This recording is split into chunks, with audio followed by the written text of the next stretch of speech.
ubushize nababwiye ukuntu ushobora gukingira konte yawe canke page yawe ntagire abantu bashobora gupostinga ko ibintu utazi atari wewe wavyipostingiye kuri konte yawe canke page yawe.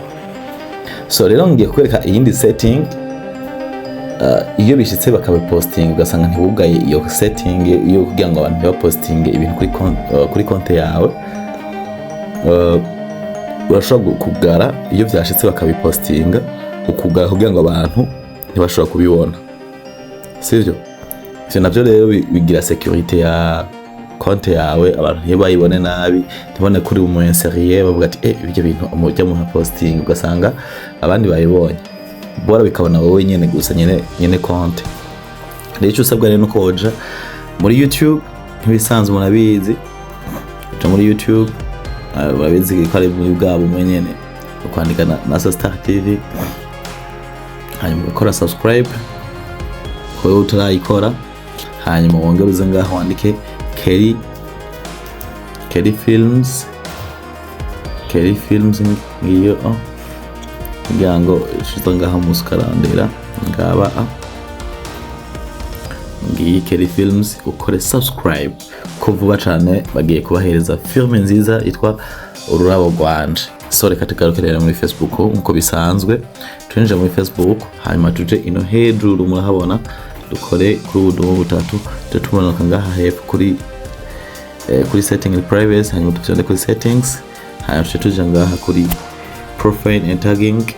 Okay, ino video ntabwo iza kuba ndende, tugomba kugira ngo tunyarutse kugira ngo tuje mu bindi bikorwa. So kono utuja ngaha, who can see what others post on your profile, ninda shobora kubona ivyo abandi bapostinze kuri profile yawe, tuvyondako.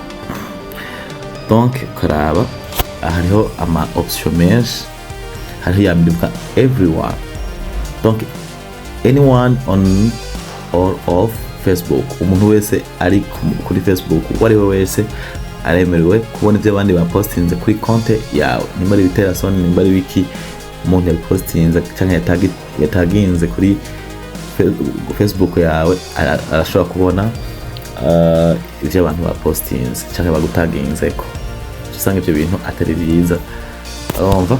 Hanyuma friends of friends, nukuvuga ko zijya inshuti zawe, donc bajya bagenzi bawe ndetse n'abagenzi babo bashobora kubibona, sivyo?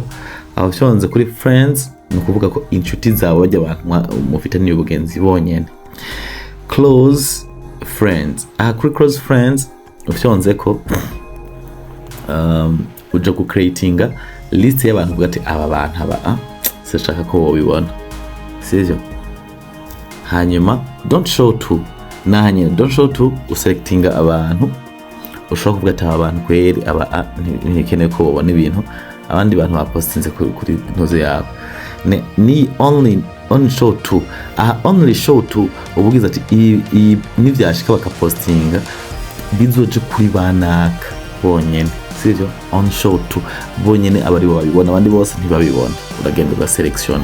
Muga vyiza woja ngaha kuri only me, hari settings is ugafyondako, bivuze ko nivyashika abandi bagapostinga kuri konte yawe cyangwa page yawe cyangwa bagagutaginga ku bintu bitakenewe, ubona ko bishobora kugaragaza nabi, wageze kuri only me hano wazobibona atari wewe, hanyuma ubone kubifuta, sivyo? Cyo ukora ucuca ngaho ukagira save. Okay, uje kugira save, uhejeje iyo setting nta muntu azosubira kubona ivyo abandi bapostinze kuri konte yawe cyangwa page Facebook yawe. Nimba rero bakunze ne tutorials, kora subscribe, utibagiye gukora na partage, commentaire, utubwire ibindi bintu wumva ko kubwira. Muri bwa muntu rukundo turakunda cyane, murakoze cyane.